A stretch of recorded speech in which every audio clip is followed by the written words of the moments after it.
before Jeff Bezos, before Elon Musk, before anyone thought about disrupting industries. There was one man who understood the psychology of money better than anyone alive.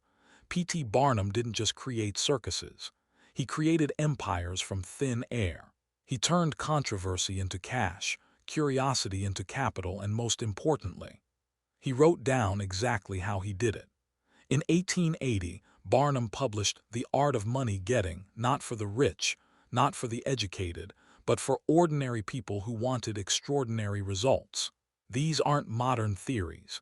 These are battle-tested principles from a man who made and lost fortunes multiple times, and always came back stronger.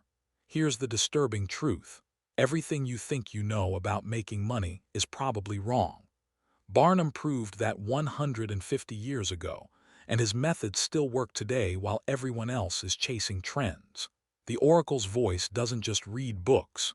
We unlock the secrets that changed history. Hit that like button if you're ready to think differently about money, and subscribe because we're about to dive into the exact blueprint that built American capitalism. This is The Art of Money Getting, the original hustle manual that they don't teach in business school. In the United States, where we have more land than people, it is not at all difficult for persons in good health to make money. In this comparatively new field, there are so many avenues of success open, so many vocations which are not crowded, that any person of either sex who is willing, at least for the time being, to engage in any respectable occupation that offers, may find lucrative employment.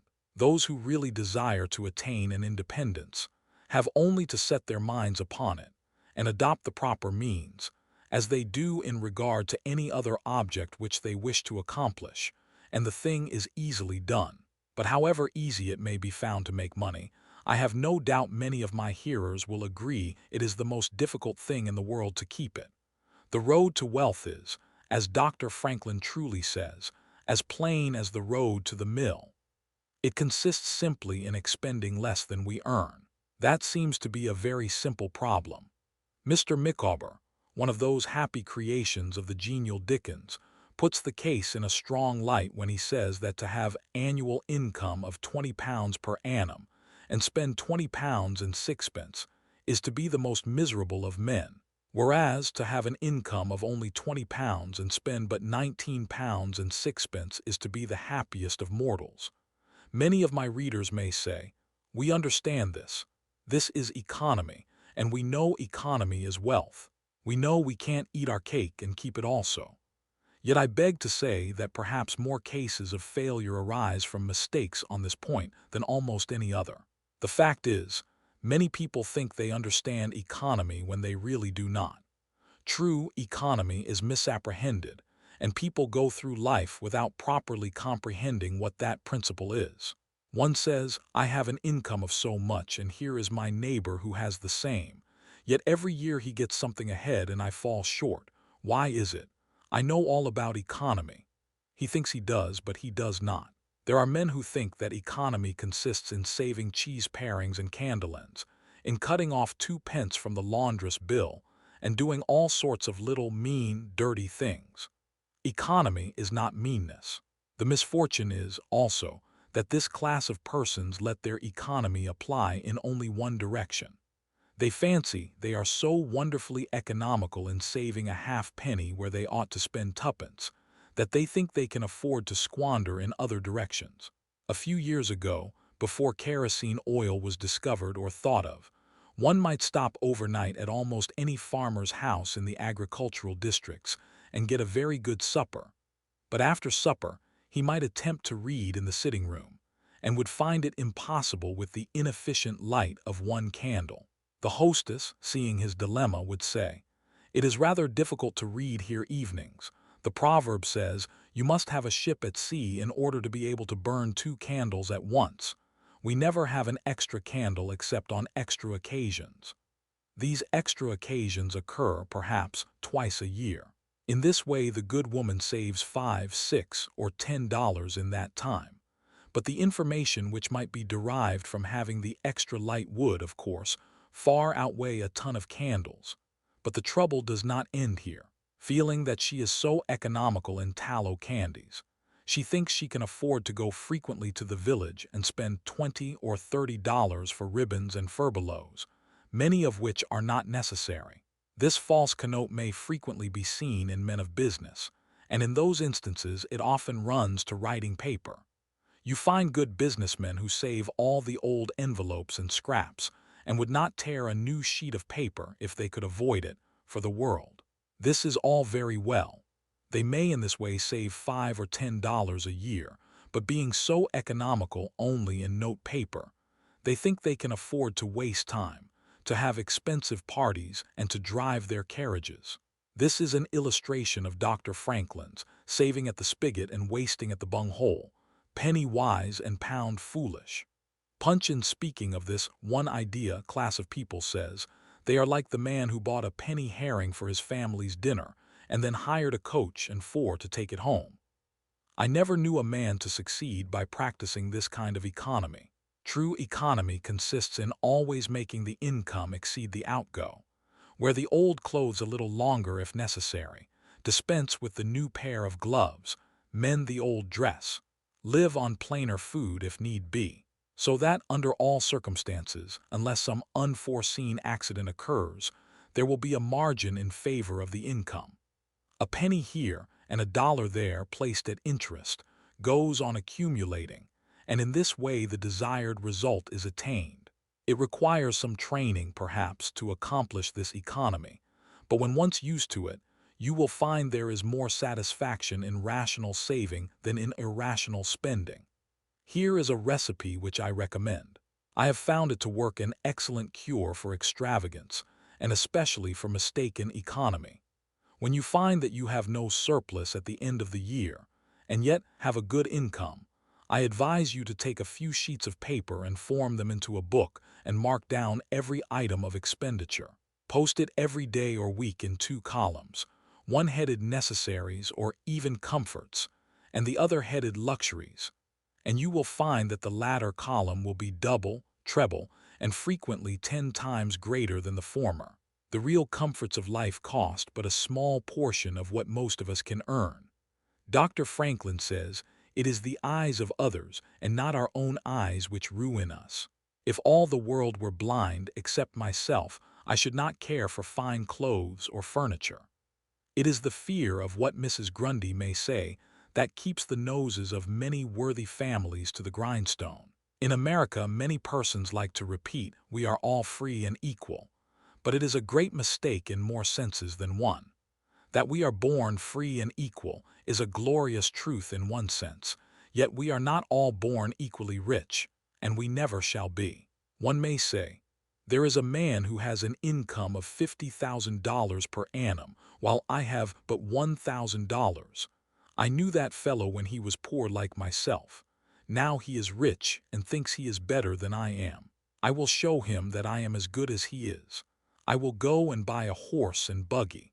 No, I cannot do that, but I will go and hire one and ride this afternoon on the same road that he does, and thus prove to him that I am as good as he is.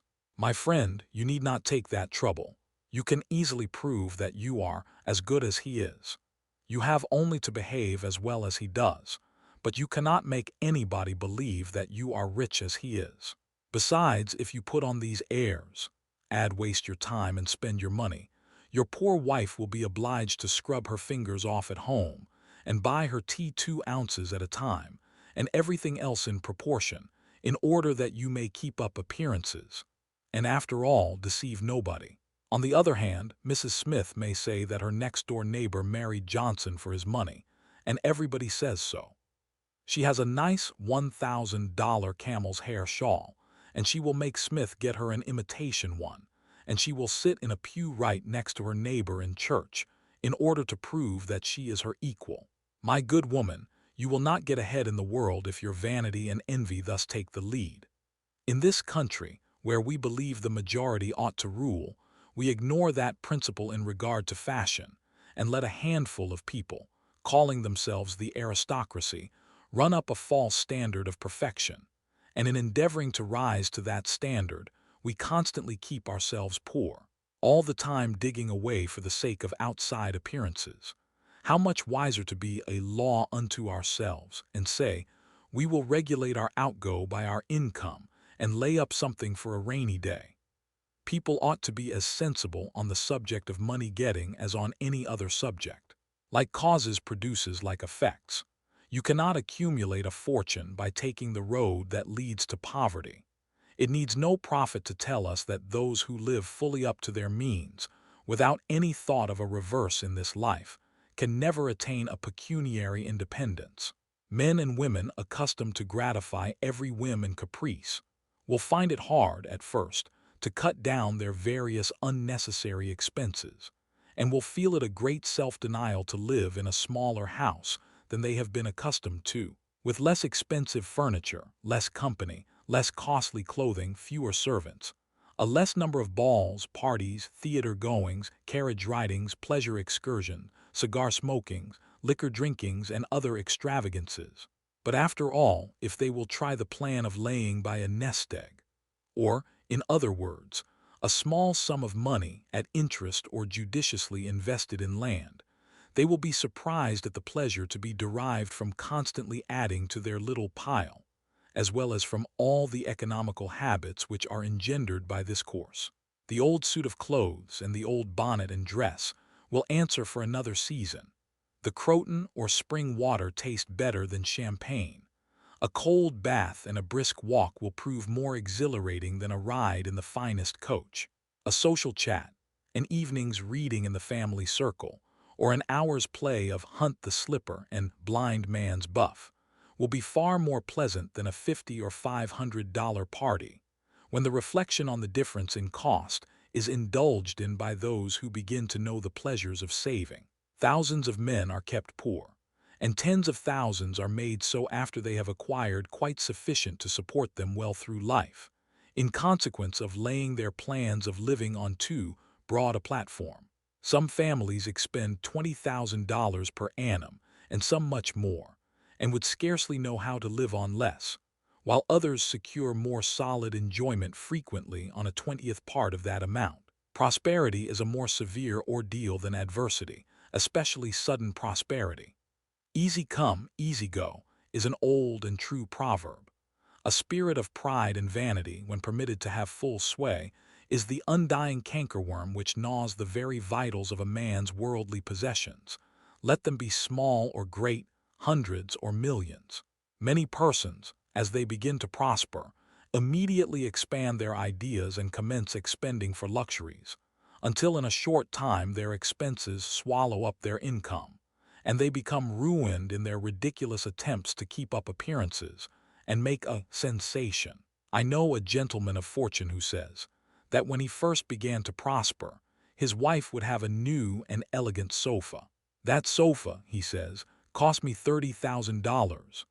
When the sofa reached the house, it was found necessary to get chairs to match, then sideboards, carpets, and tables to correspond with them, and so on through the entire stock of furniture, when at last it was found that the house itself was quite too small and old-fashioned for the furniture, and a new one was built to correspond with the new purchases.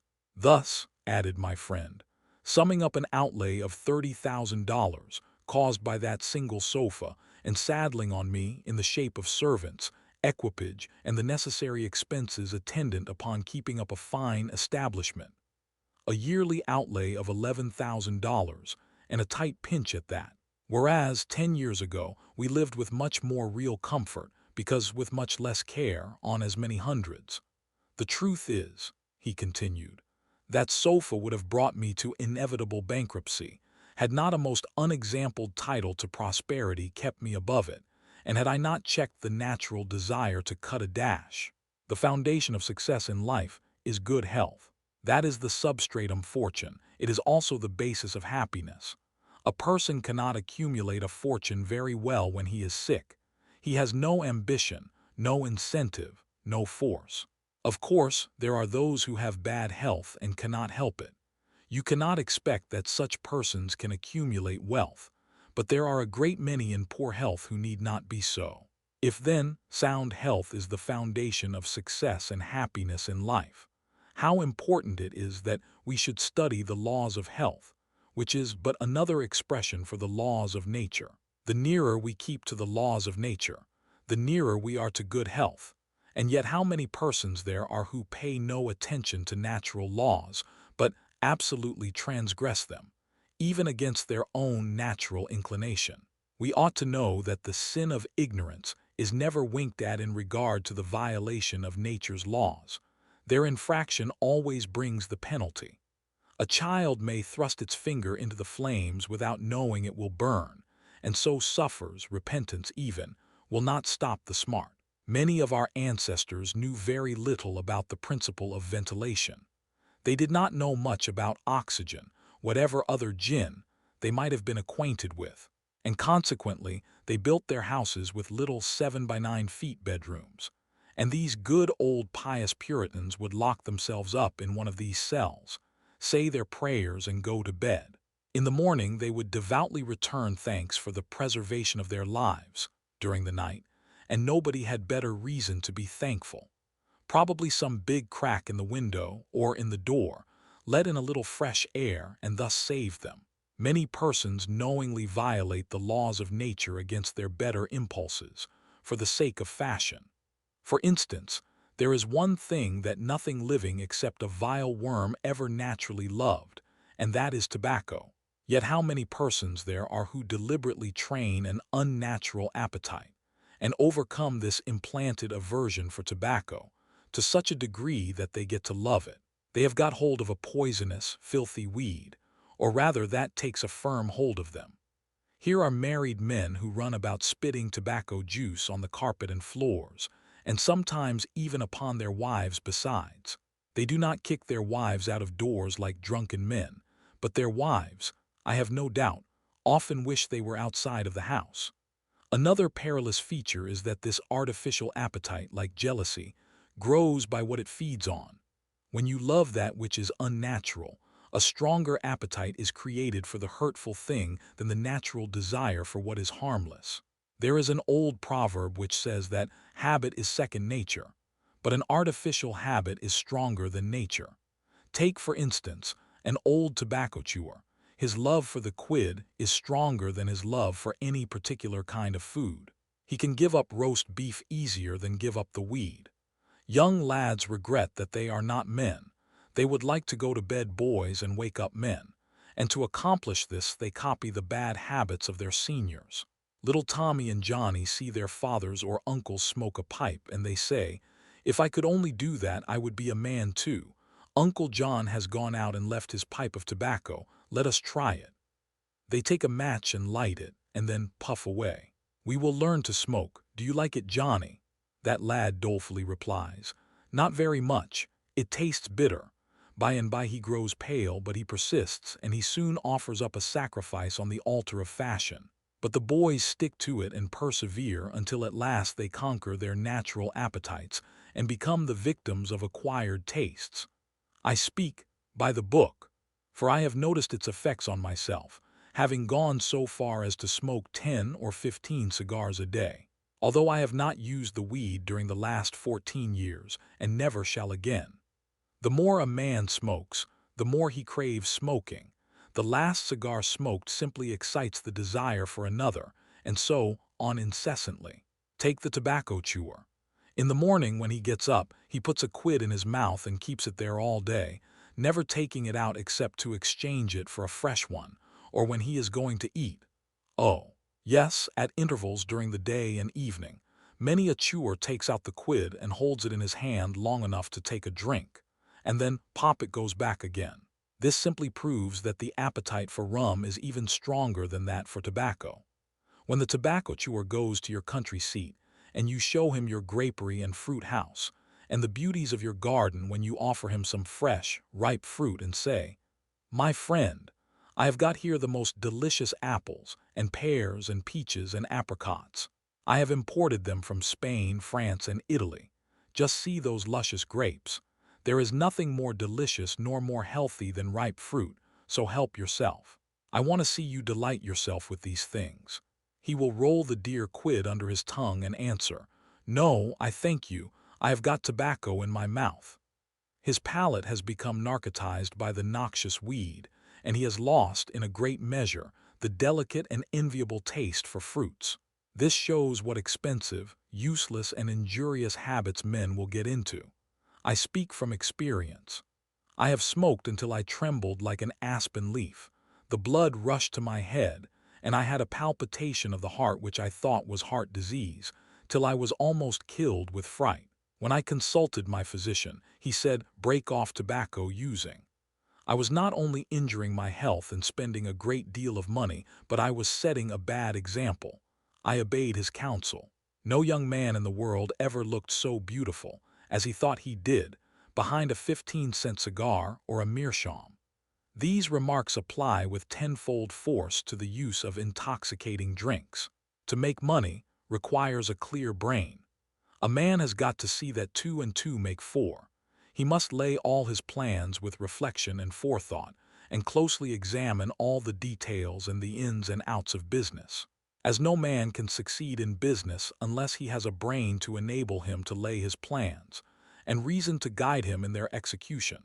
So, no matter how bountifully a man may be blessed with intelligence, if the brain is muddled, and his judgment warped by intoxicating drinks, it is impossible for him to carry on business successfully. How many good opportunities have passed, never to return, while a man was sipping a social glass with his friend? How many foolish bargains have been made under the influence of the nervine, which temporarily makes its victim think he is rich? How many important chances have been put off until tomorrow, and then forever, because the wine cup has thrown the system into a state of lassitude, neutralizing the energies so essential to success in business. Verily, wine is a mocker. The use of intoxicating drinks as a beverage is as much an infatuation as is the smoking of opium by the Chinese, and the former is quite as destructive to the success of the businessman as the latter. It is an unmitigated evil, utterly indefensible in the light of philosophy, religion, or good sense. It is the parent of nearly every other evil in our country. Mistake your vocation. The safest plan, and the one most sure of success for the young man starting in life, is to select the vocation which is most congenial to his tastes. Parents and guardians are often quite too negligent in regard to this. It's very common for a father to say, for example, "I have 5 boys. I will make Billy a clergyman, John a lawyer, Tom a doctor, and Dick a farmer." He then goes into town and looks about to see what he will do with Sammy. He returns home and says, "Sammy, I see watchmaking is a nice, genteel business. I think I will make you a goldsmith." He does this, regardless of Sam's natural inclinations or genius.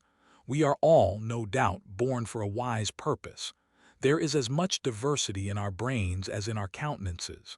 Some are born natural mechanics, while some have great aversion to machinery. Let a dozen boys of 10 years get together, and you will soon observe 2 or 3 are whittling out some ingenious device, working with locks or complicated machinery. When they were but 5 years old, their father could find no toy to please them like a puzzle. They are natural mechanics, but the other 8 or 9 boys have different aptitudes. I belong to the latter class. I never had the slightest love for mechanism. On the contrary, I have a sort of abhorrence for complicated machinery. I never had ingenuity enough to whittle a cider tap so it would not leak. I never could make a pen that I could write with, or understand the principle of a steam engine. If a man was to take such a boy as I was, and attempt to make a watchmaker of him, the boy might, after an apprenticeship of 5 or 7 years, be able to take apart and put together a watch. But all through life he would be working uphill and seizing every excuse for leaving his work and idling away his time. Watchmaking is repulsive to him. Unless a man enters upon the vocation intended for him by nature, and best suited to his peculiar genius, he cannot succeed. I am glad to believe that the majority of persons do find their right vocation. Yet we see many who have mistaken their calling, from the blacksmith up or down to the clergyman.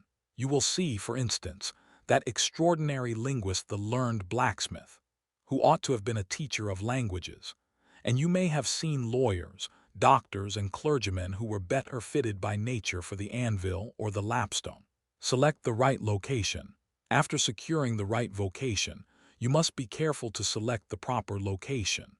You may have been cut out for a hotel keeper, and they say it requires a genius to know how to keep a hotel. You might conduct a hotel like clockwork and provide satisfactorily for 500 guests every day. Yet, if you should locate your house in a small village where there is no railroad communication or public travel, the location would be your ruin. It is equally important that you do not commence business where there are already enough to meet all demands in the same occupation. I remember a case which illustrates this subject. When I was in London in 1858, I was passing down Holborn with an English friend and came to the penny shows.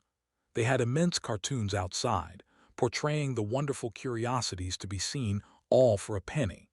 Being a little in the show line myself, I said, "Let us go in here."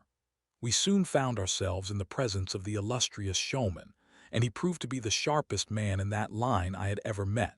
He told us some extraordinary stories in reference to his bearded ladies, his albinos, and his armadillos, which we could hardly believe, but thought it better to believe it than look after the proof. He finally begged to call our attention to some wax statuary, and showed us a lot of the dirtiest and filthiest wax figures imaginable. They looked as if they had not seen water since the deluge. "What is there so wonderful about your statuary?" I asked. "I beg you not to speak so satirically," he replied. "Sir, these are not Madame Tussaud's wax figures, all covered with gilt and tinsel and imitation diamonds, and copied from engravings and photographs. Mine, sir, were taken from life. Whenever you look upon one of those figures, you may consider that you are looking upon the living individual." Glancing casually at them, I saw one labeled Henry VIII, and feeling a little curious upon seeing that it looked like Calvin Edson, the living skeleton, I said, "Do you call that Henry VIII?" He replied, "Certainly, sir. It was taken from life at Hampton Court by special order of His Majesty on such a day. He would have given the hour of the day if I had resisted." I said, "Everybody knows that Henry VIII was a great stout old king, and that figure is lean and lank. What do you say to that?" "Why," he replied, "you would be lean and lank yourself if you sat there as long as he has." There was no resisting such arguments. I said to my English friend, "Let us go out. Do not tell him who I am. I show the white feather, he beats me." He followed us to the door, and seeing the rabble in the street, he called out, "Ladies and gentlemen, I beg to draw your attention to the respectable character of my visitors," pointing to us as we walked away.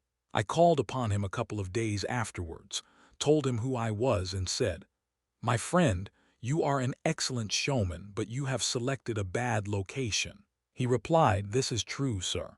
I feel that all my talents are thrown away, but what can I do?" "You can go to America," I replied.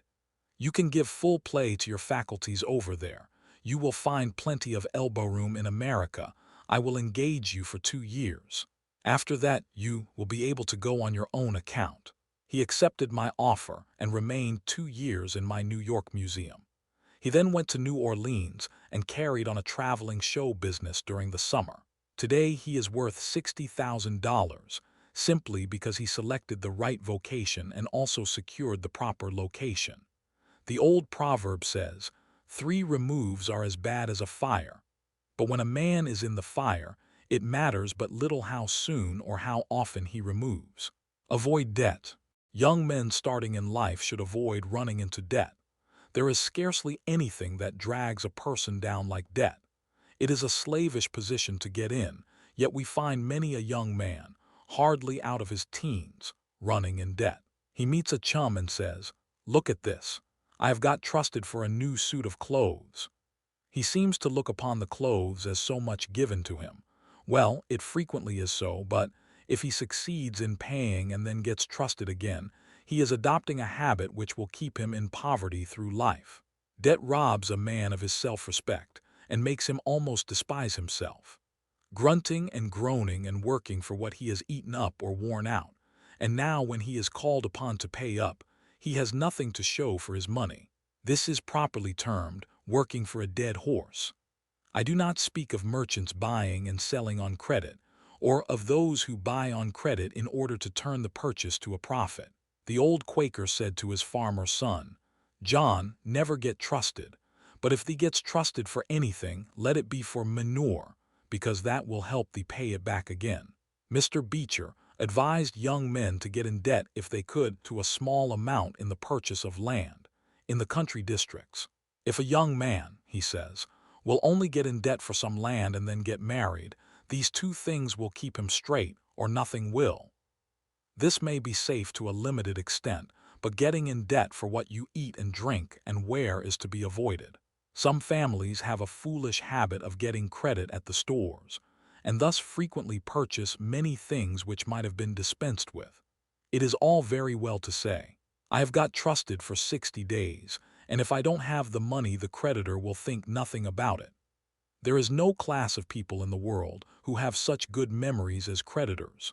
When the 60 days run out, you will have to pay. If you do not pay, you will break your promise and probably resort to a falsehood. You may make some excuse or get in debt elsewhere to pay it, but that only involves you the deeper. A good-looking, lazy young fellow was the apprentice boy Horatio. His employer said, "Horatio, did you ever see a snail?" "I think I have," he drawled out. "You must have met him then, for I am sure you never overtook one," said the boss. Your creditor will meet you or overtake you and say, "Now, my young friend, you agreed to pay me. You have not done it, you must give me your note." You give the note on interest and it commences working against you. It is a dead horse. The creditor goes to bed at night and wakes up in the morning better off than when he retired to bed, because his interest has increased during the night, but you grow poorer while you are sleeping, for the interest is accumulating against you. Money is in some respects like fire. It is a very excellent servant but a terrible master. When you have it mastering you, when interest is constantly piling up against you, it will keep you down in the worst kind of slavery. But let money work for you, and you have the most devoted servant in the world. It is no I servant. There is nothing animate or inanimate that will work so faithfully as money when placed at interest, well secured. It works night and day, and in wet or dry weather. I was born in the blue law state of Connecticut, where the old Puritans had laws so rigid that it was said, "They fined a man for kissing his wife on Sunday." Yet these rich old Puritans would have thousands of dollars at interest, and on Saturday night would be worth a certain amount. On Sunday they would go to church and perform all the duties of a Christian. On waking up on Monday morning, they would find themselves considerably richer than the Saturday night previous, simply because their money placed at interest had worked faithfully for them all day Sunday, according to law. Do not let it work against you. If you do, there is no chance for success in life so far as money is concerned. John Randolph, the eccentric Virginian, once exclaimed in Congress, "Mr. Speaker, I have discovered the philosopher's stone. Pay as you go." This is indeed nearer to the philosopher's stone than any alchemist has ever yet arrived. Persevere. When a man is in the right path, he must persevere. I speak of this because there are some persons who are born tired, naturally lazy and possessing no self-reliance and no perseverance. But they can cultivate these qualities, as Davy Crockett said, "This thing remember when I am dead. Be sure you are right, then go ahead." It is this go-aheadativeness, this determination not to let the horrors or the blues take possession of you, so as to make you relax your energies in the struggle for independence, which you must cultivate. How many have almost reached the goal of their ambition, but, losing faith in themselves, have relaxed their energies, and the golden prize has been lost forever. It is, no doubt, often true, as Shakespeare says, "There is a tide in the affairs of men, which, taken at the flood, leads on to fortune. If you hesitate, some bolder hand will stretch out before you and get the prize." Remember the proverb of Solomon, "He becometh poor that dealeth with a slack hand, but the hand of the diligent maketh rich." Perseverance is sometimes but another word for self-reliance. Many persons naturally look on the dark side of life and borrow trouble. They are born so. Then they ask for advice, and they will be governed by one wind and blown by another, and cannot rely upon themselves. Until you can get so that you can rely upon yourself, you need not expect to succeed. I have known men, personally, who have met with pecuniary reverses and absolutely committed suicide because they thought they could never overcome their misfortune.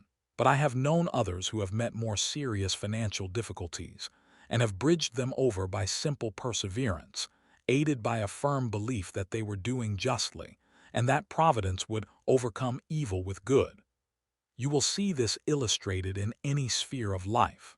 Take two generals. Both understand military tactics, both educated at West Point, if you please, both equally gifted. Yet one, having this principle of perseverance and the other lacking it, the former will succeed in his profession, while the latter will fail. One may hear the cry, "The enemy are coming and they have got cannon." "Got cannon?" says the hesitating general. "Yes." Then halt every man. He wants time to reflect. His hesitation is his ruin. The enemy passes unmolested or overwhelms him, while on the other hand, the general of pluck, perseverance, and self-reliance goes into battle with a will. And amid the clash of arms, the booming of cannon, the shrieks of the wounded, and the moans of the dying, you will see this man persevering, going on, cutting and slashing his way through with unwavering determination, inspiring his soldiers to deeds of fortitude, valor, and triumph. Whatever you do, do it with all your might. Work at it, if necessary, early and late, in season and out of season, not leaving a stone unturned, and never deferring for a single hour that which can be done just as well now. The old proverb is full of truth and meaning. Whatever is worth doing at all is worth doing well. Many a man acquires a fortune by doing his business thoroughly, while his neighbor remains poor for life because he only half does it. Ambition, energy, industry, perseverance are indispensable requisites for success in business. Fortune always favors the brave and never helps a man who does not help himself. It won't do to spend your time like Mr. Micawber in waiting for something to turn up. To such men, one of two things usually turns up: the poorhouse or the jail, for idleness breeds bad habits and clothes a man in rags. The poor spendthrift vagabond says to a rich man, "I have discovered there is enough money in the world for all of us. If it was equally divided, this must be done, and we shall all be happy together." But, was the response, "If everybody was like you, it would be spent in 2 months, and what would you do then?" Oh, divide again, keep dividing, of course. I was recently reading in a London paper an account of a like philosophically pauper who was kicked out of a cheap boarding house because he could not pay his bill. But he had a roll of papers sticking out of his coat pocket, which, upon examination, proved to be his plan for paying off the national debt of England without the aid of a penny. People have got to do as Cromwell said, not only trust in Providence but keep the powder dry. Do your part of the work or you cannot succeed. Mahomet, one night while encamping in the desert, overheard one of his fatigued followers remark, "I will loose my camel and trust it to God." "No, no, not so," said the prophet. "Tie thy camel and trust it to God. Do all you can for yourselves, and then trust to Providence or luck, or whatever you please to call it, for the rest. Depend upon your own personal exertions.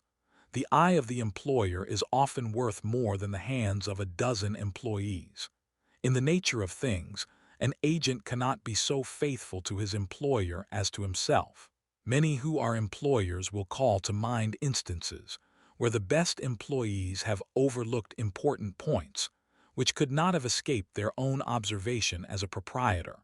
No man has a right to expect to succeed in life unless he understands his business, and nobody can understand his business thoroughly unless he learns it by personal application and experience. A man may be a manufacturer. He has got to learn the many details of his business personally. He will learn something every day, and he will find he will make mistakes nearly every day. And these very mistakes are helps to him in the way of experiences if he but heeds them. He will be like the Yankee tin peddler, who, having been cheated as to quality in the purchase of his merchandise, said, "All right, There's a little information to be gained every day. I will never be cheated in that way again. Thus a man buys his experience, and it is the best kind if not purchased at too dear a rate. I hold that every man should, like Cuvier, the French naturalist, thoroughly know his business. So proficient was he in the study of natural history, that you might bring to him the bone, or even a section of a bone of an animal which he had never seen described, and reasoning from analogy, he would be able to draw a picture of the object from which the bone had been taken. On one occasion, his students attempted to deceive him. They rolled one of their number in a cow's skin and put him under the professor's table as a new specimen.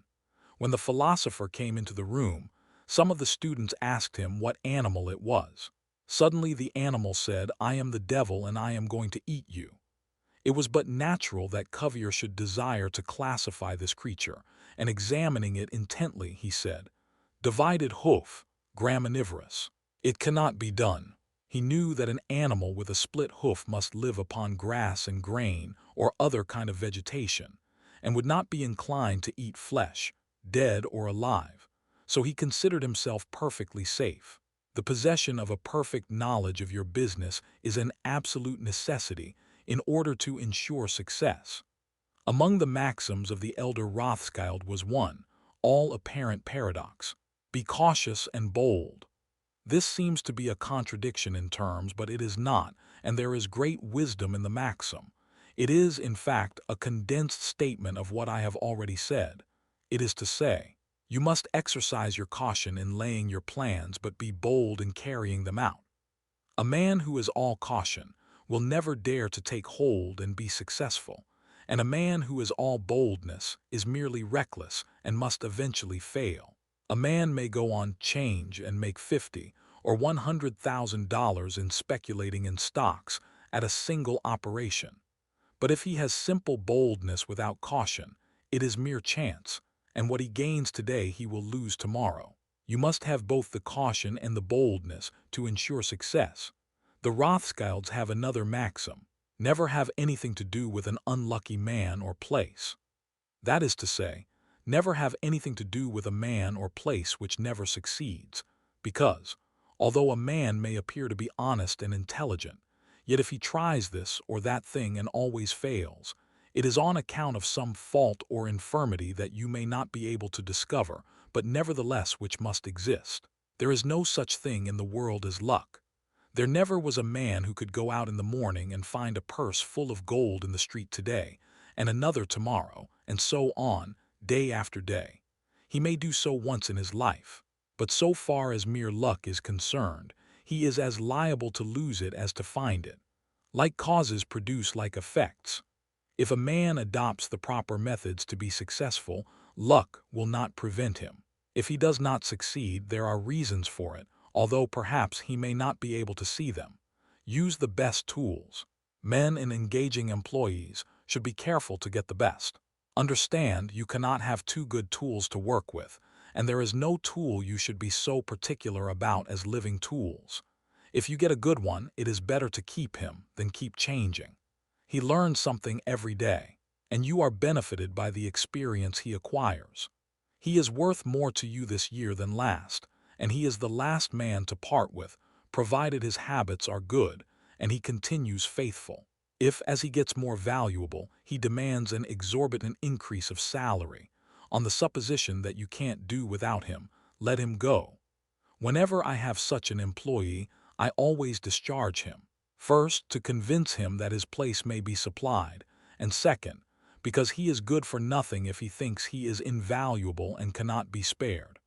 But I would keep him, if possible, in order to profit from the result of his experience. An important element in an employee is the brain. You can see bills up, hands wanted, but hands are not worth a great deal without heads. Mr. Beecher illustrates this in this wise. An employee offers his services by saying, "I have a pair of hands and one of my fingers thinks." "That is very good," says the employer. Another man comes along and says he has 2 fingers that think. "Ah, that is better." But a third calls in and says that all his fingers and thumbs think. "That is better still." Finally, another steps in and says, I have a brain that thinks. I think all over. I am a thinking as well as a working man. You are the man I want, says the delighted employer. Those men who have brains and experience are therefore the most valuable and not to be readily parted with. It is better for them, as well as yourself, to keep them at reasonable advances in their salaries from time to time. Don't get above your business. Young men, after they get through their business training or apprenticeship, instead of pursuing their avocation and rising in their business, will often lie about doing nothing. They say, I have learned my business, but I am not going to be a hireling. What is the object of learning my trade or profession unless I establish myself? Have you capital to start with? No, but I am going to have it. How are you going to get it? I will tell you confidentially. I have a wealthy old aunt, and she will die pretty soon. But if she does not, I expect to find some rich old man who will lend me a few thousands to give me a start. If I only get the money to start with, I will do well. There is no greater mistake than when a young man believes he will succeed with borrowed money. Why? Because every man's experience coincides with that of Mr. Astor, who said, it was more difficult for him to accumulate his first $1,000 than all the succeeding millions that made up his colossal fortune. Money is good for nothing unless you know the value of it by experience. Give a boy $20,000 and put him in business, and the chances are that he will lose every dollar of it before he is a year older. Like buying a ticket in the lottery and drawing a prize, it is easy come, easy go. He does not know the value of it. Nothing is worth anything unless it costs effort. Without self-denial and economy, patience and perseverance, and commencing with capital which you have not earned, you are not sure to succeed in accumulating. Young men, instead of waiting for dead men's shoes, should be up and doing, for there is no class of persons who are so unaccommodating in regard to dying as these rich old people, and it is fortunate for the expectant heirs that it is so. 9 out of 10 of the rich men of our country today started out in life as poor boys, with determined wills, industry, perseverance, economy, and good habits. They went on gradually, made their own money, and saved it. And this is the best way to acquire a fortune.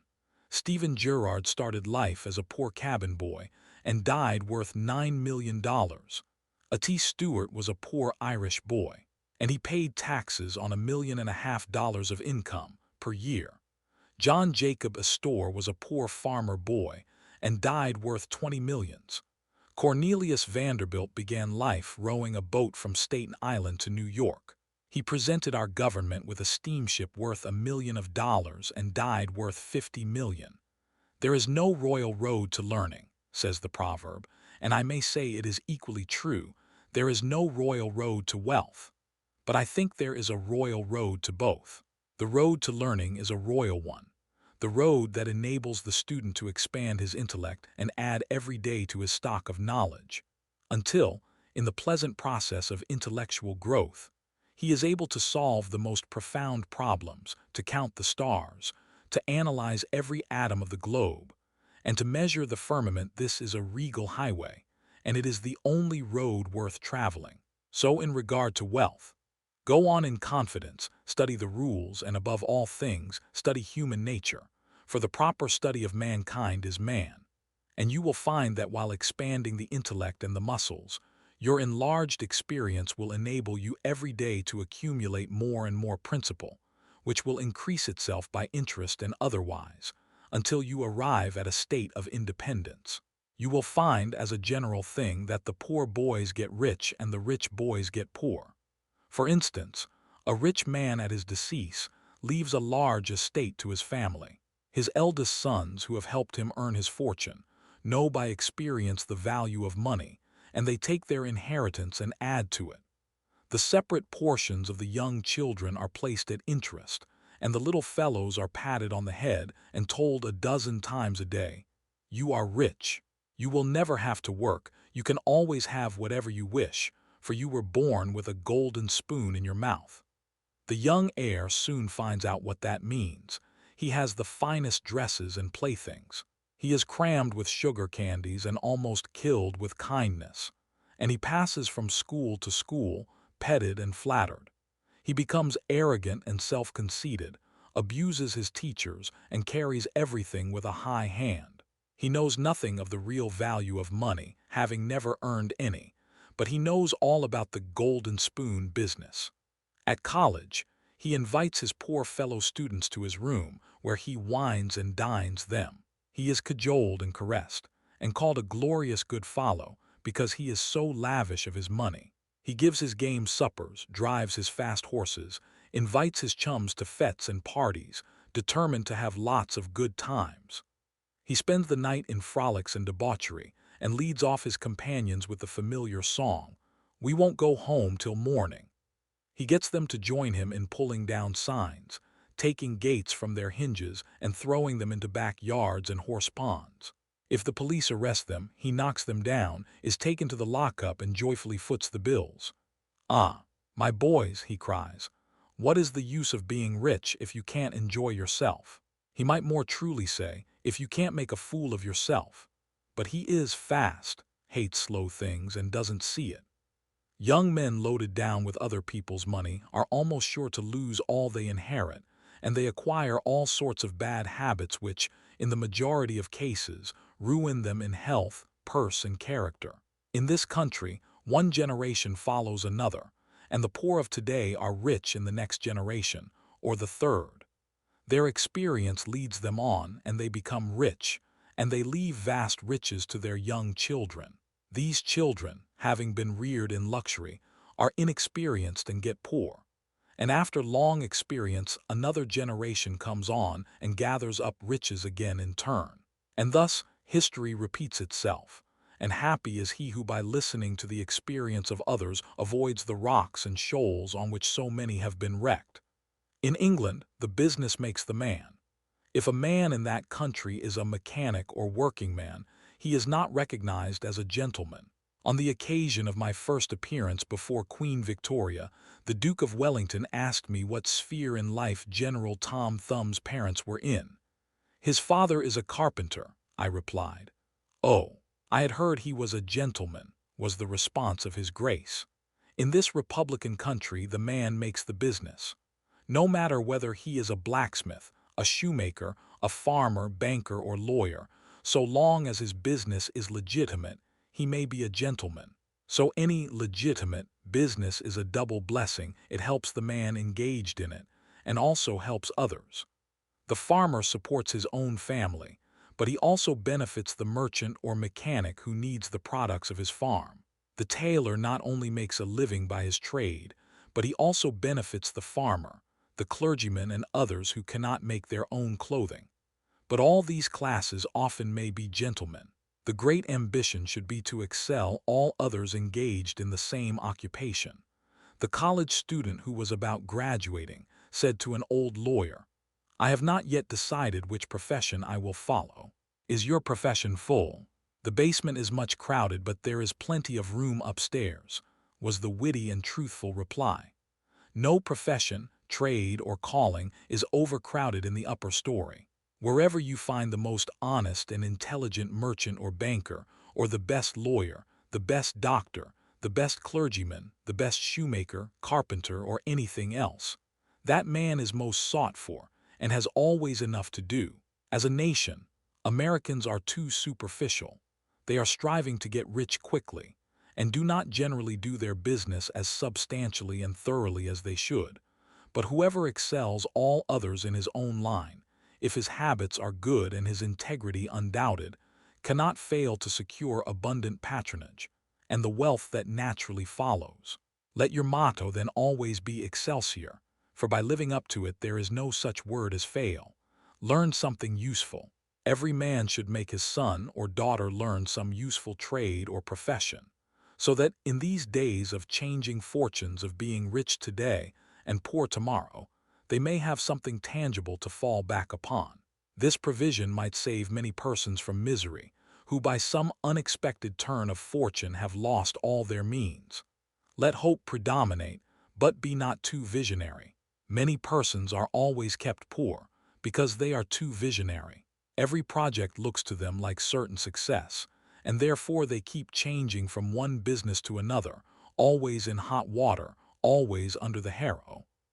The plan of counting the chickens before they are hatched is an error of ancient date, but it does not seem to improve by age. Do not scatter your powers. Engage in one kind of business only, and stick to it faithfully until you succeed, or until your experience shows that you should abandon it. A constant hammering on one nail will generally drive it home at last, so that it can be clinched. When a man's undivided attention is centered on one object, his mind will constantly be suggesting improvements of value, which would escape him if his brain was occupied by a dozen different subjects at once. Many a fortune has slipped through a man's fingers because he was engaged in too many occupations at a time. There is good sense in the old caution against having too many irons in the fire at once. Be systematic. Men should be systematic in their business. A person who does business by rule, having a time and place for everything, doing his work promptly, will accomplish twice as much and with half the trouble of him who does it carelessly and slipshod. By introducing system into all your transactions, doing one thing at a time, always meeting appointments with punctuality, you find leisure for pastime and recreation. Whereas the man who only half does one thing and then turns to something else, and half does that, will have his business at loose ends, and will never know when his day's work is done, for it never will be done. Of course, there is a limit to all these rules. We must try to preserve the happy medium, for there is such a thing as being too systematic. There are men and women, for instance, who put away things so carefully that they can never find them again. It is too much like the red tape formality at Washington and Mr. Dickens' circumlocution office, all theory and no result. When the Astor House was first started in New York City, it was undoubtedly the best hotel in the country. The proprietors had learned a good deal in Europe regarding hotels, and the landlords were proud of the rigid system which pervaded every department of their great establishment. When 12 o'clock at night had arrived, and there were a number of guests around, one of the proprietors would say, "Touch that bell, John," and in 2 minutes 60 servants with a water bucket in each hand would present themselves in the hall. "This," said the landlord, addressing his guests, "is our fire bell. It will show you we are quite safe here. We do everything systematically." This was before the Croton water was introduced into the city, but they sometimes carried their system too far. On one occasion, when the hotel was thronged with guests, one of the waiters was suddenly indisposed, and although there were 50 waiters in the hotel, the landlord thought he must have his full complement, or his system would be interfered with. Just before dinner time, he rushed downstairs and said, "There must be another waiter. I am one waiter short. What can I do?" He happened to see Boots, the Irishman. "Pat," said he, "wash your hands and face. Take that white apron and come into the dining room in 5 minutes." Presently Pat appeared as required, and the proprietor said, "Now, Pat, you must stand behind these 2 chairs and wait on the gentleman who will occupy them. Did you ever act as a waiter?" "I know all about it, sure, but I never did it." Like the Irish pilot, on one occasion when the captain, thinking he was considerably out of his course, asked, "Are you certain you understand what you are doing?" Pat replied, "Sure, and I knows every rock in the channel." That moment, bang, thumped the vessel against a rock. "Ah, be jabers, and that is one of 'em," continued the pilot. "But to return to the dining room." "Pat," said the landlord, "here we do everything systematically. You must first give the gentlemen each a plate of soup, and when they finish that, ask them what they will have next." Pat replied, "And I understand perfectly the vartues of system." Very soon in came the guests. The plates of soup were placed before them.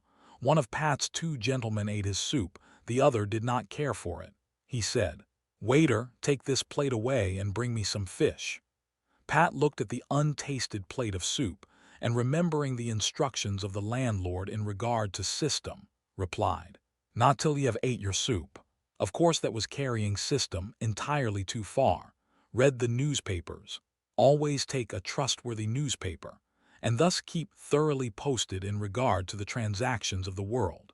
He who is without a newspaper is cut off from his species. In these days of telegraphs and steam, Many important inventions and improvements in every branch of trade are being made, and he who don't consult the newspapers will soon find himself and his business left out in the cold. Beware of outside operations. We sometimes see men who have obtained fortunes suddenly become poor. In many cases, this arises from intemperance and often from gaming and other bad habits. Frequently it occurs because a man has been engaged in outside operations of some sort. When he gets rich in his legitimate business, he is told of a grand speculation where he can make a score of thousands. He is constantly flattered by his friends, who tell him that he is born lucky, that everything he touches turns into gold. Now if he forgets that his economical habits, his rectitude of conduct and a personal attention to a business which he understood, caused his success in life, he will listen to the siren voices. He says, "I will put in $20,000. I have been lucky, and my good luck will soon bring me back $60,000. A few days elapse, and it is discovered he must put in $10,000 more. Soon after he is told it is all right. But certain matters not foreseen require an advance of $20,000 more, which will bring him a rich harvest. But before the time comes around to realize, the bubble bursts, he loses all he is possessed of, and then he learns what he ought to have known at the first, that however successful a man may be in his own business, if he turns from that and engages ill a business which he don't understand, he is like Samson when shorn of his locks his strength has departed, and he becomes like other men.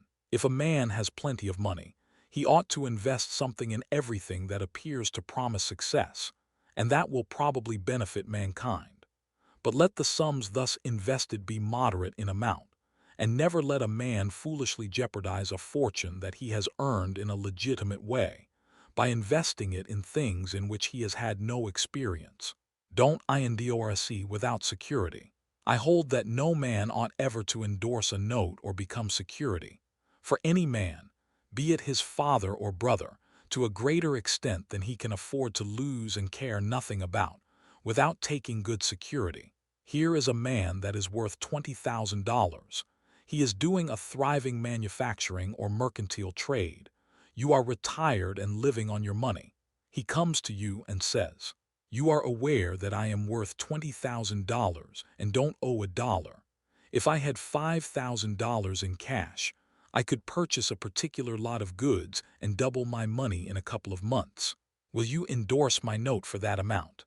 You reflect that he is worth $20,000, and you incur no risk by endorsing his note. You like to accommodate him, and you lend your name without taking the precaution of getting security.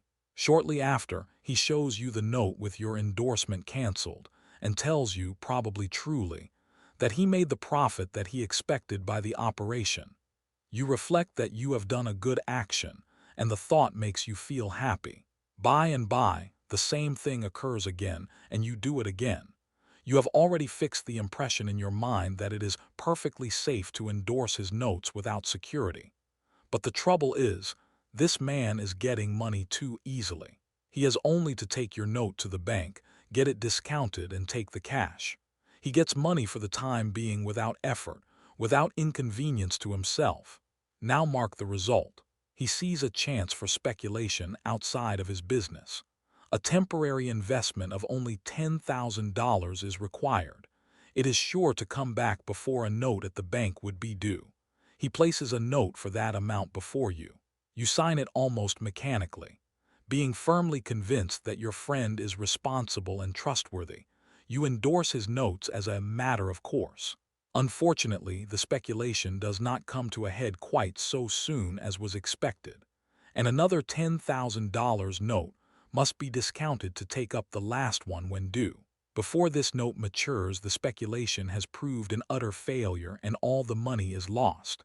Does the loser tell his friend, the endorser, that he has lost half of his fortune? Not at all. He don't even mention that he has speculated at all, but he has got excited. The spirit of speculation has seized him.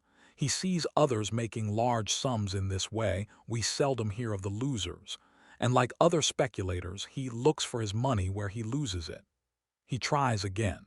Endorsing notes has become chronic with you, and at every loss he gets your signature for whatever amount he wants. Finally, you discover your friend has lost all of his property and all of yours. You are overwhelmed with astonishment and grief, and you say it is a hard thing. My friend here has ruined me. But you should add, I have also ruined him. If you had said in the first place, I will accommodate you, but I never endorse without taking ample security, he could not have gone beyond the length of his tether, and he would never have been tempted away from his legitimate business. It is a very dangerous thing, therefore, at any time, to let people get possession of money too easily. It tempts them to hazardous speculations, if nothing more. Solomon truly said, "He that hateth suretyship is sure." So with the young man starting in business. Let him understand the value of money by earning it. When he does understand its value, then grease the wheels a little in helping him to start business. But remember, men who get money with too great facility cannot usually succeed. You must get the first dollars by hard knocks, and at some sacrifice, in order to appreciate the value of those dollars. Advertise your business. We all depend, more or less, upon the public for our support. We all trade with the public: lawyers, doctors, shoemakers, artists, blacksmiths, showmen, opera stagers, railroad presidents, and college professors. Those who deal with the public must be careful that their goods are valuable, that they are genuine and will give satisfaction. When you get an article which you know is going to please your customers, and that when they have tried it, they will feel they have got their money's worth, then let the fact be known that you have got it. Be careful to advertise it in some shape or other, because it is evident that if a man has ever so good an article for sale, and nobody knows it, it will bring him no return.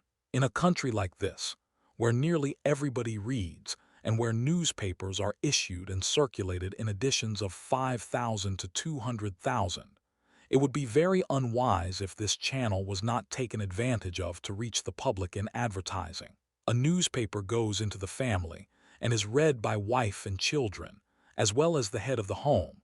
Hence, hundreds and thousands of people may read your advertisement while you are attending to your routine business.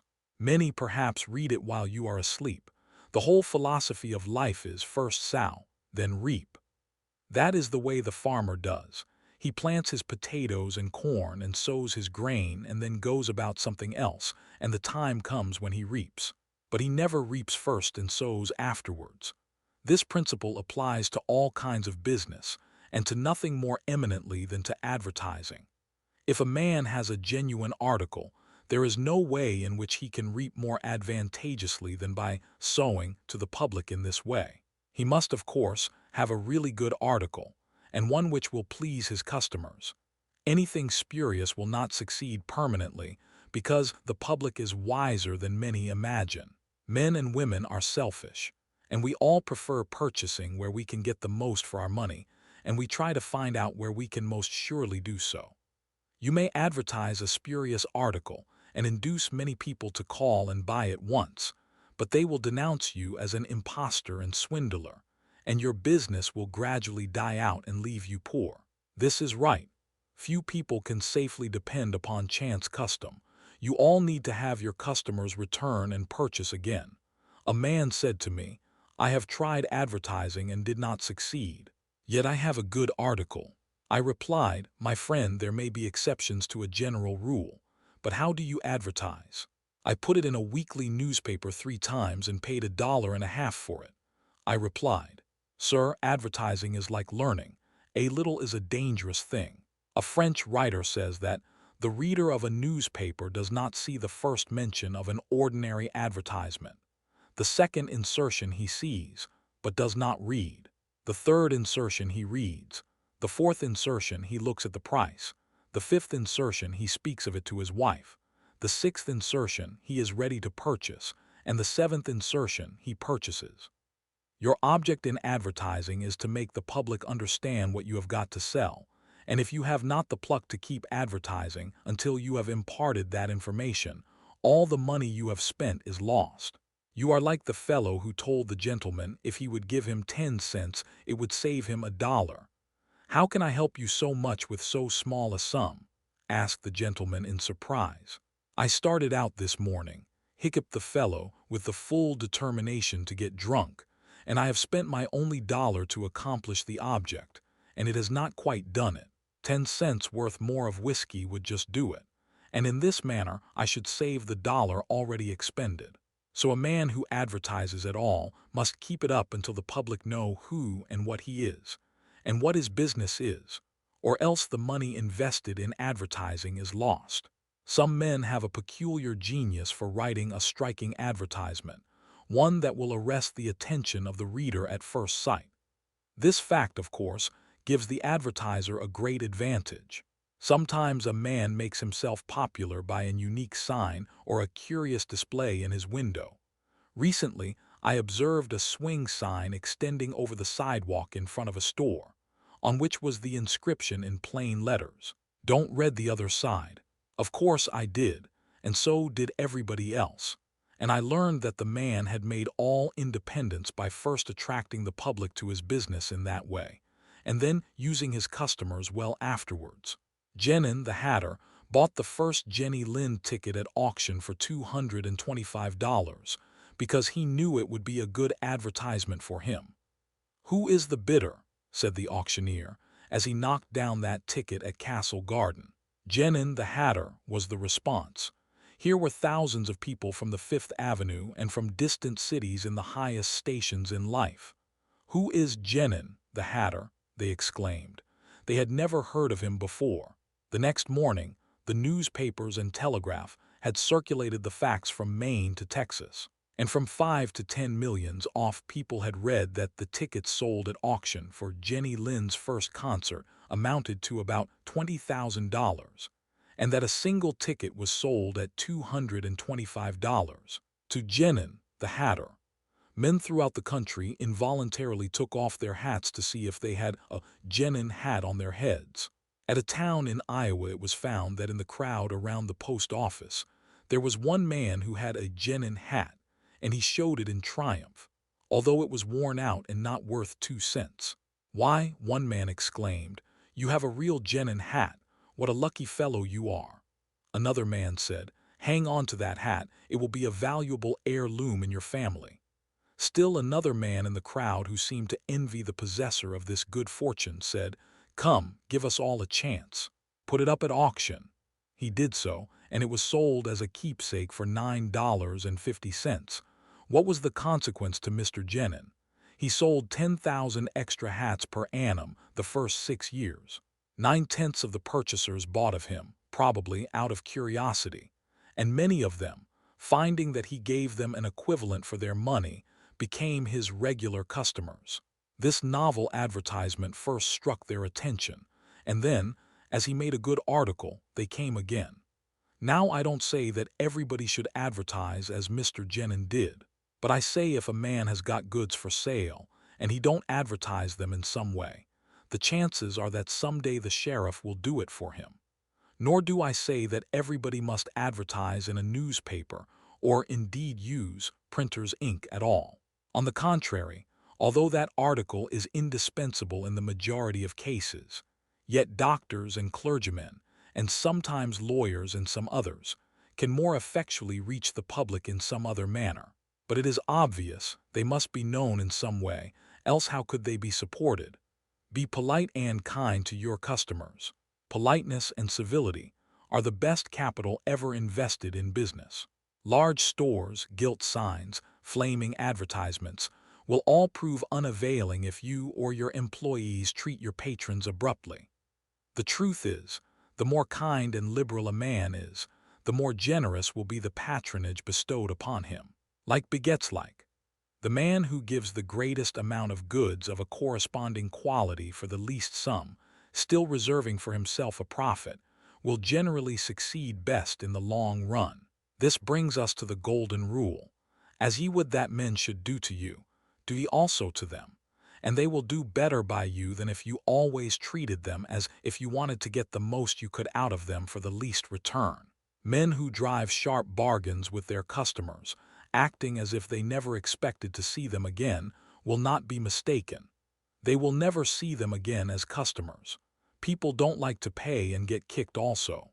One of the ushers in my museum once told me he intended to whip a man who was in the lecture room as soon as he came out.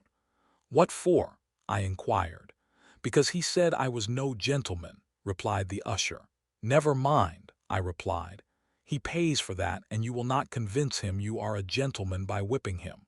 I cannot afford to lose a customer.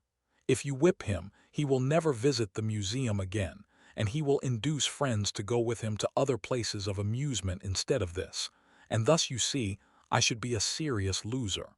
"But he insulted me," muttered the usher. "Exactly," I replied.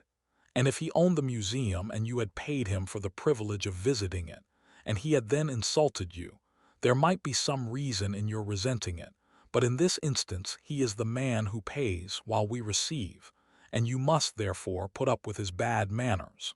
My usher laughingly remarked that this was undoubtedly the true policy, but he added that he should not object to an increase of salary if he was expected to be abused in order to promote my interest. Be charitable. Of course men should be charitable, because it is a duty and a pleasure. But even as a matter of policy, if you possess no higher incentive, you will find that the liberal man will command patronage, while the sordid, uncharitable miser will be avoided. Solomon says, "There is that scattereth and yet increaseth, and there is that withholdeth more than meat, but it tendeth to poverty." Of course, the only true charity is that which is from the heart. The best kind of charity is to help those who are willing to help themselves. Promiscuous almsgiving, without inquiring into the worthiness of the applicant, is bad in every sense. But to search out and quietly assist those who are struggling for themselves is the kind that scattereth and yet increaseth. But don't fall into the idea that some persons practice of giving a prayer instead of a potato, and a benediction instead of bread to the hungry. It is easier to make Christians with full stomachs than empty. Don't blab. Some men have a foolish habit of telling their business secrets. If they make money, they like to tell their neighbors how it was done. Nothing is gained by this, and ofttimes much is lost. Say nothing about your profits, your hopes, your expectations, your intentions. And this should apply to letters as well as to conversation. Goethe makes Mephistopheles say, "Never write a letter nor destroy one." Business men must write letters, but they should be careful what they put in them. If you are losing money, be specially cautious and not tell of it, or you will lose your reputation. Preserve your integrity. It is more precious than diamonds or rubies. The old miser said to his sons, "Get money, get it honestly if you can, but get money." This advice was not only atrociously wicked, but it was the very essence of stupidity. It was as much as to say, if you find it difficult to obtain money honestly, you can easily get it dishonestly. Get it in that way. Poor fool, not to know that the most difficult thing in life is to make money dishonestly, not to know that our prisons are full of men who attempted to follow this advice, not to understand that no man can be dishonest without soon being found out, and that when his lack of principle is discovered, nearly every avenue to success is closed against him forever. The public very properly shun all whose integrity is doubted. No matter how polite and pleasant and accommodating a man may be, none of us dare to deal with him if we suspect false weights and measures. Strict honesty not only lies at the foundation of all success in life, financially, but in every other respect. Uncompromising integrity of character is invaluable. It secures to its possessor a peace and joy which cannot be attained without it, which no amount of money or houses and lands can purchase. A man who is known to be strictly honest may be ever so poor, but he has the purses of all the community at his disposal, for all know that if he promises to return what he borrows, he will never disappoint them. As a mere matter of selfishness, therefore, if a man had no higher motive for being honest, all will find that the maxim of Dr. Franklin can never fail to be true, that honesty is the best policy. To get rich is not always equivalent to being successful. There are many rich poor men, while there are many others, honest and devout men and women, who have never possessed so much money as some rich persons squander in a week. but who are nevertheless really richer and happier than any man can ever be, while he is a transgressor of the higher laws of his being. The inordinate love of money, no doubt, may be and is the root of all evil, but money itself, when properly used, is not only a handy thing to have in the house, but affords the gratification of blessing our race by enabling its possessor to enlarge the scope of human happiness and human influence. The desire for wealth is nearly universal, and none can say it is not laudable, provided the possessor of it accepts its responsibilities and uses it as a friend to humanity. The history of money-getting, which is commerce, is a history of civilization, and wherever trade has flourished most, there, too, have art and science produced the noblest fruits. In fact, as a general thing, money-getters are the benefactors of our race. To them, in a great measure, are we indebted for our institutions of learning and of art, our academies, colleges, and churches. It is no argument against the desire for, or the possession of wealth, to say that there are sometimes misers who hoard money only for the sake of hoarding, and who have no higher aspiration than to grasp everything which comes within their reach. As we have sometimes hypocrites in religion and demagogues in politics, so there are occasionally misers among money-getters. These, however, are only exceptions to the general rule. But when, in this country, we find such a nuisance and stumbling block as a miser, we remember with gratitude that in America we have no laws of primogeniture, and that in the due course of nature the time will come when the hoarded dust will be scattered for the benefit of mankind. To all men and women, therefore, do I conscientiously say, make money honestly and not otherwise, for Shakespeare has truly said, "He that wants money, means, and content is without three good friends."